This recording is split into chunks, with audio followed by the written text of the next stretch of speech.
Thanks for staying with us on One Slot. We're still having the proposed restriction by the United Kingdom to restrict the number of dependents of families following students who choose to study in the United Kingdom. And now joining us in the second half, we have Tunde Akindulureni. He's a co-founder and CEO Climax Stores Limited. Thank you so much for joining us on the One Slot. Thank you very much for having me.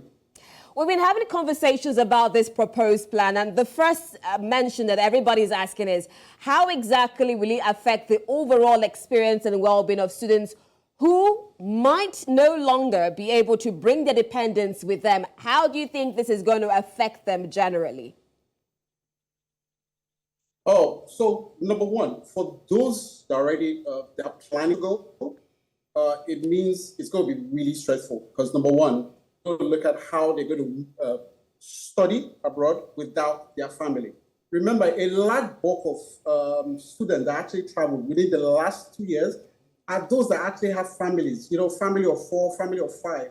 So just imagine a mother with 3 kids, and you say she has to leave her kids to go to the UK to study for 1 year without the support of her family. It's really very hard. So a lot of them might end up facing a lot of stress, and anxiety and loneliness to be precise, because it's not going to be easy for a lot of them to do it alone. Maybe for the single ones, those that just finished school, maybe about a year ago, maybe a year or two, but those that actually won't have a family, settling down alone won't be easy for a lot of them. We just finished having discussions with a representative of the Nigerians in Diaspora Commission, and he mentioned the fact that these are policies of the foreign bodies and it's dependent on them to choose what exactly they do with their migrant policy. In your opinion, do you think that there can be alternative strategies that could be considered to address concerns related to dependence without completely prohibiting their presence? Because the report we're having is that we're having a large high intake of dependents going to the UK following the students. So what do you think can be other strategies or alternatives that would not completely cancel out the issue of dependency or dependence following the students in the UK? So the key thing is, for the UK, it's more provision. They have a system that have a certain level of provision for each dependent coming in. So, maybe the key person is studying in the university, then you have the spouse and the children the children will be in schools. Now, do they have provisions enough for this extra dependent coming along? I think that's where the UK is coming from. So it now boils down to UK to say, what are our long-term strategy for this? Maybe if the family is coming, maybe the first 6 months, the first person going to study goes first, and then there's a provision for maybe the children to come in later. I think the hard part for the UK government is that they see a lot of family all at once landing into the UK without any provision. I was in the UK sometime January this year, and I saw at the airport, I saw a family coming up to me and asked me, look, can I get a place to stay? And I'm like, how? And we're talking about doctors. The couples were both doctors, and they don't have any provision where they will stay. We have to get a friend to see how they can get somewhere to temporarily stay while they're trying to get themselves settled. So a lot of them don't make provisions. So in terms of, for the UK government, is having a long-term view about this thing, that, okay, you can't stop this because you need a lot of Nigerians that have families to come in and settle well in terms of to study.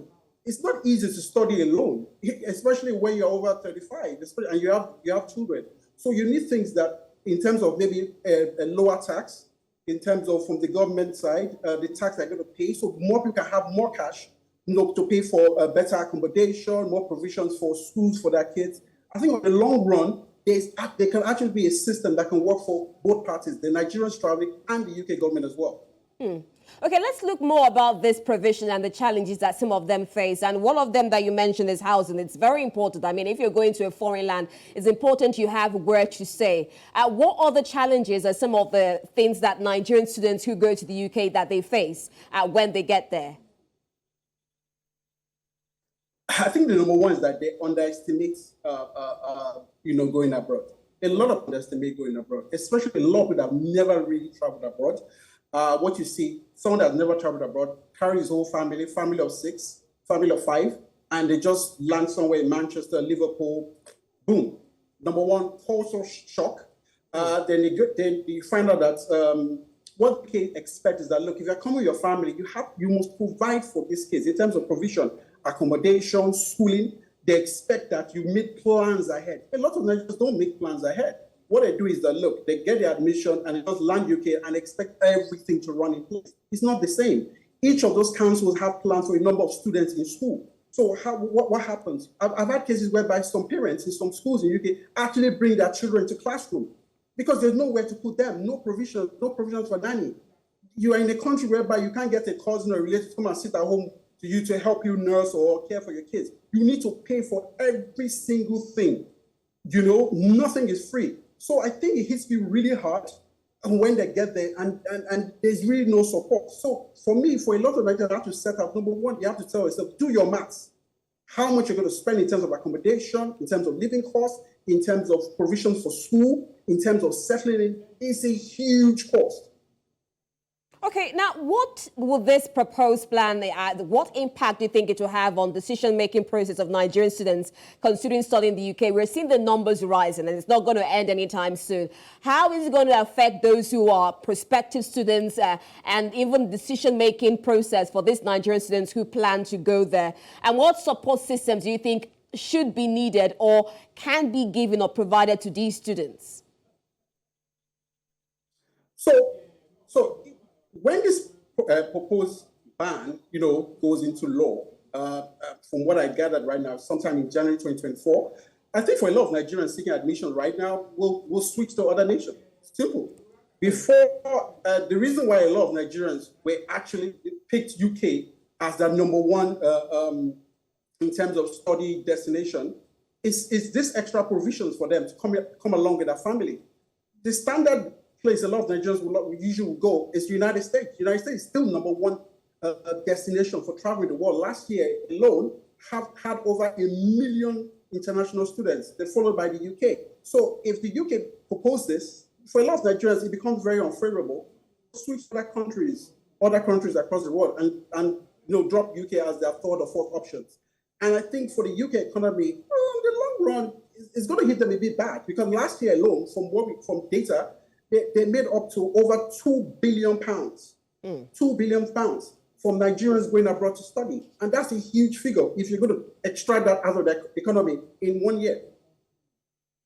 That's a whole lot, I must say. And how is Nigerian government losing from all of this? Because we're seeing the large number of people coming from Nigeria. So you're talking about the gains for the United Kingdom. For Nigeria, what are the ripple effects that we're seeing? The ripple effects of this overall, in terms of, look, so once this ban, like I said, goes in through, a lot of Nigerians have to look at other alternatives, even inwards as Nigerians, they have to look for other alternatives. So number one, like I said, they're going to pick other countries to go. A lot of people might switch to online classes to find out at least if you don't want to go with your family, you can pick some online classes abroad that you can take. I think that will come on board again. And then we should save a lot of people some money. And then, of course, for a lot of Nigerian schools that have the quality that they want, I mean, a lot of intakes, a lot of Nigerians will switch those schools. I know a lot of good schools in Nigeria that a lot of Nigerians can go to and get good quality education. So I think the effect is that it will also pay a lot of Nigerian high institutions that are ready to sit up and capture this big market. Okay, so finally, what are the lessons to be learned? Because among some other parts, people will say it's quite discriminatory. And, it said only master students, PhD are not involved in all of this. Why is that? Why do you think there's an exclusion and it's just for master students and undergraduates, but not necessarily for PhD students? Why exactly is that? And what lesson do you think can be learned from all of this? If you look at it, data is really clear. I mean, if you look, I think it's 1 out of 7 students that go for post-study are actually going for master's, PhD program. I mean, PhD program is highly intense. You're talking about a program that will run about 3 to 5 years. Unlike a master's program, there's just 1 year, and 1 year you're done, and you can switch to stay back in the UK from what they have right now, to stay back in the UK for at least 24 months. But for a PhD program, you're talking about at least 5 years. That's a long time. I mean, you don't want to take a man or a woman out of from their comfort zone, their family, away for that long. I think that would be absolutely unfair. So, and for a PhD, you talk about a lot of research. It's really highly technical. So obviously, they will need great support for that purpose. And like I said, the ratio it's 1 to 7 thereabouts. So I can understand why the government is really more for those studying for their masters. All right, quickly, the lessons to be learned from all of this. Just one thought on all of this. Where you're seeing the situation in UK, Nigeria, what comes to your mind? What should every Nigerian have at the back of their mind? The lesson to be learned. Provision. I think it's all, for me, it's about provision. So we live in a country for a lot of Nigerians, we are used to doing a lot of things ourselves. Used to get our own power, our own water, maybe even fix our own roads. So we are used to just go to a place where it's just absolutely empty and assume things would just work itself out. But that's not the same thing in the UK. They expect you made proper plans. And I think that's what a lot of Nigerians fail to do, that proper planning. It's not that we don't have the capacity to make that, but we just take it for granted. Bear in mind, a lot of people going to study their masters are not, they are above middle class. To study for your master, you're going to spend close to over 20 million naira. You are not average. But what you just need to do is just make that proper, adequate planning for your family. If I'm going to study, maybe instead of me focusing on just gathering 20 million, maybe I should stick to about 30 million. So I have this comfort to take care of my family in terms of accommodation, feeding, and have proper things in place before I set out. Maybe the whole family doesn't have to set out at once. Maybe the key person studying will go first. Then after 3 months or 4 months or 6 months, the rest of the family can gradually take place and now settle in. Rather than everybody just board on the plane, land Heathrow or wherever it is, and you have nowhere to stay, no plans. They are completely clueless once they land the UK. That's something that has to stop. All right, thank you so much, Tunde. Definitely a whole lot of lessons from this. I know the one thing that was coming to my mind is he who fails to plan, plans to fail. Thank you so much, Tunde, for joining us in this discussion. We'll definitely be looking out for updates on this if the UK would actually put a stamp on this plan. Thank you for joining us, Tunde. Thank you, ma'am. Thank you. Thank you for having me.